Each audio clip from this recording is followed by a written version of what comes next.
Jangan digebiah uyah, jangan digeneralisir. Kenapa? Kelihatannya kampungan tapi bukan munafik. Mari kita lihat. Wa minal a'rabi, dari orang-orang Islam kampungan itu pun man, ada juga loh, yu'minu, yang konsisten beriman billahi, kepada Allah, wal yaumil akhir, serius mikirkan akhirat. Gimana ya kalau nggak ada umur bekal ke akhirat ini, gimana? Amalan belum cukup, infak masih sedikit, dosa masih banyak. Wa yattahidu ma yunfiku, dan memiliki anggapan ma yunfiku, apapun yang diinfakkan itu kurbatin, dalam rangka PDKT, bukan kerugian, tapi dalam rangka mendekatkan diri yang indah Allah kepada Allah. Lihat nih kata terakhir, wasolawatir rasuli. Nah ini harus dilurusin, wasolawatir rasuli. Jadi yang pertama kurbat, ya ini tujuan faedah infak ya.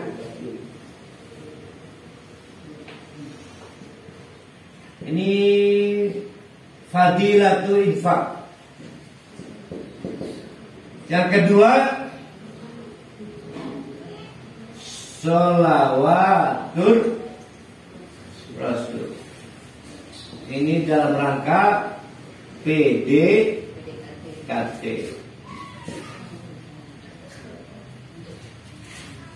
Nanti dibantah dua teori ini sebetulnya di ayat berikutnya.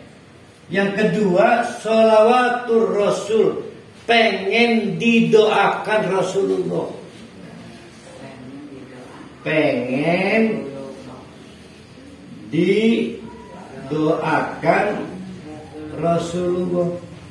Nah ini menarik nih. Lalu diterjemahkan oleh orang sekarang, saya terima infak dari orang kerunjuk, Ustaz doakan ke anak kita gering gini. Nah itu terjemahannya, ya, disebut tabaruk gitu ya, ngalap berkah kan. Infak sedekah ke kiai. Saya bertanya-tanya itu, sepantas apa Ustaz mengganti Rasulullah? Oh ya betul, al ulama warasatul anbiya. Ya kalau keilmuannya boleh lah. Jadi rupanya orang-orang kampung, maafin orang kampung tuh jauh-jauh datang ke Madinah. Ya Rasulullah, sudah 2 tahun saya masuk Islam. Ini saya bawa hasil korma sekarang. Tolong saya jaluk doanya. Rasulullah meparah dengan Allah. Kata, mana kamu bawa apa korma? Ya udah, pulang. Jadi orang Islam kampungan, mau pengen disebut orang kampungan, ya datang ke ustaz, ke kiai, bawa sedekah, minta doa. Nah ini ceritanya tuh. Ada 2 aspek infak itu, ada 2 fadilah. Yang pertama adalah qurbatin indallah, dalam rangka pendekatan. Nah maka ulama-ulama dulu memberi nasihat, kalau lagi punya hajat ya, kadang-kadang kan sibuk sedekah ya, maksudnya pendekatan pada Allah. Sebetulnya mestinya ada lanjutannya, dalam rangka ngejejaluk pada Allah. Maka kita sedekah, ya Allah tolong sembuhkan istri saya, bawel istri saya. Maka besok lagi sedekahkan mobilnya, motornya, malamnya tahajud lagi, nangis ya Allah lagi. Ya Allah, alhamdulillah tinggal setengah bawelnya. Besoknya rumahnya juga diwakafkan, malamnya tahajud lagi, ya Allah alhamdulillah. Istri saya udah nggak bawel lagi karena nggak punya apa-apa lagi.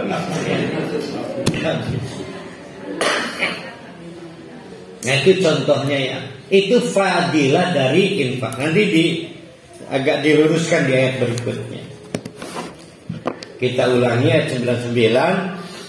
Wa minal a'rabi, ada juga sih orang-orang Islam kampungan itu orang yang yu'minu billah, konsisten beriman kepada Allah, wal yaumil akhir, juga terus berorientasi amal-amal solehnya untuk bekal menghadap Allah di hari akhir nanti. Wa yattahidu, dan memiliki anggapan apapun yunfiku yang diinfakkan itu bukan sebagai suatu kerugian, tapi qurbatin indallah, sebagai salah satu trik, strategi mendekatkan diri kepada Allah, wa sholawatir rasuli, dan dalam rangka minta didoakan oleh Rasulullah. Apa kata Allah? Allah, ingatlah, innaha qurbatun lahum. Nah, lihat itu. Ada dua niatnya, yang diterima cuma satu.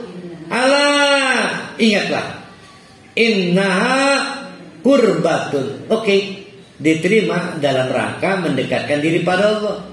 Yang ngalap berkah diterima enggak? Enggak.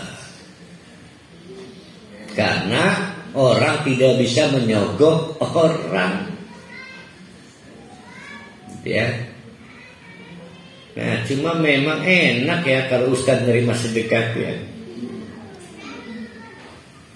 Nanti saya pasang pelanglah, terima sedekah bagi yang minta didoakan, dijamin mujarab dan tokjer. Sayudakhiluhumullah fi rahmatihi. Kalau kita sedekah kepada Allah karena dalam rangka dikerunyani Allah, ingat dikerunyani Allah, bukan minta didoakan Rasulullah, maka pasti oleh Allah orang-orang seperti ini akan dimasukkan oleh Allah fi rahmatihi, dalam program paket rahmat Allah, yaitu dikerunyani Allah. Saking dikerunyani, kalau bertobat diampuni, kalau lagi ada kesusahan ditolongi, lagi ada musibah diringankan, dikerunyani. Innallaha ghafurur rahim. Tapi lihat ujungnya itu, ingat, Allah itu ghafurun, Maha ampun. Ayo mohon ampun pada Allah. Berarti kurbat mendekatkan diri dalam rangka apa? Ayo kita konstruksikan lagi. Ayo kita fokus ke ayat 99. Kalau kita pakai teori yang benar, lihat ujungnya. Innallaha, Allah itu ghafurun, Maha mengampuni. Lah dekat-dekat dengan Allah dalam rangka minta apa? Minta ampunan. Pengen diampuni Allah, caranya gimana? Mendekati. Supaya mendekatinya di alam Allah gimana? Sedekah. Jadi bukan seperti tadi soal istri bawel, Bu. Jadi kita sedekah itu pengen dikerunyani Allah supaya dosanya diampuni. Maka diinfakkan mobilnya, malamnya nangis lagi, ya Allah, masih 10.200 item dosa saya, Allah, tolong ampuni. Dibacakan, punya daftarnya. 1 membentak istri, 2 ngebohongi anak, 3 nyolong punya anak, macam-macam itu. Tapi masih gelisah. Maka diinfakkan lagi depositnya 10 miliar. Malamnya nangis lagi, ya Allah, kok kayaknya masih banyak dosa saya. Ya Allah, tolong ampuni dosa saya. Nah itu yang benar. Jadi sedekah itu dalam rangka bagian dari strategi mendapatkan ampunan Allah. Rahim, maka kita nangis, ya Allah, ya Allah, kalau bukan dari rahmatmu siapa yang bisa mengampuni saya? Ya. Ini mah kita nangis ke Allah kalau lagi ada maunya yang sifatnya bukan ampunan.